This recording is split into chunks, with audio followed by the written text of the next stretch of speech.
Hi friends, welcome to నీలో arts. అయితే మన ఛానల్ ఒక ఇంపార్టెంట్ విషయం గురించి అయితే మాట్లాడదాం. ఇది యథార్థ సంఘటనలను ఆధారంగా చేసుకుని అయితే నేను మాట్లాడడం జరుగుతుంది.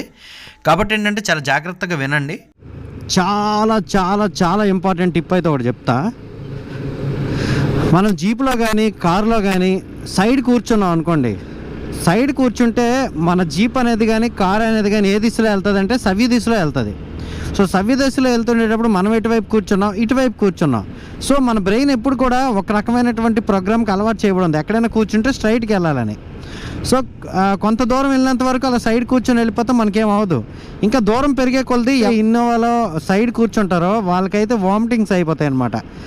అంటే కంటిన్యూస్గా అలవాటు పడితే పర్వాలేదు, లేదంటే చెప్తున్నా మీ బ్రెయిన్కి ఆల్గారిథం అనేది అలవాటు అవ్వకపోతే వాంతులు అయిపోతాయి. In the same way age దాటిన వారికి 60 సంవత్సరాలు 50 సంవత్సరాలు ఇలాంటి వయసు వాళ్ళకి ఎవరైనా సరే బండి మీద కూర్చోబెట్టి లాంగ్ రైడ్లు అయితే మాత్రం వేయకండి. అంటే ఇక్కడ నుంచి మాకు ఒక 100 కిలోమీటర్ల దూరంలో ఒక దగ్గరికి వెళ్ళాలని చెప్పేసి ఒక ఏజ్ పర్సన్కి ఒక 50-60 సంవత్సరాలు దాటిపోయిన ముసలి వాళ్ళకి ఏంటంటే మీ బండికి వెనక్కి కూర్చోబెట్టేసి సైడ్ కూర్చోబెట్టేసి మీరు నాన్ స్టాప్గా కొట్టుకెళ్ళిపోకండి.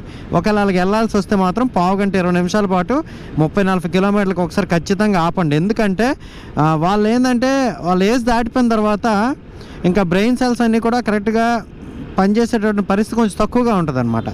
అందుకని ఏమవుద్దంటే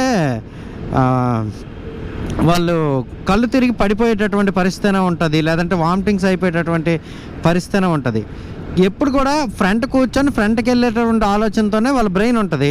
మనం ఏం చేస్తామంటే సైడ్ ఎట్టు కూర్చోబెట్టేసి తీసుకొని వెళ్ళిపోతున్నామంటే ఆ బ్రెయిన్ అలవాటు పడక మనకి చాలా ఇబ్బంది పడతారనమాట వాళ్ళు.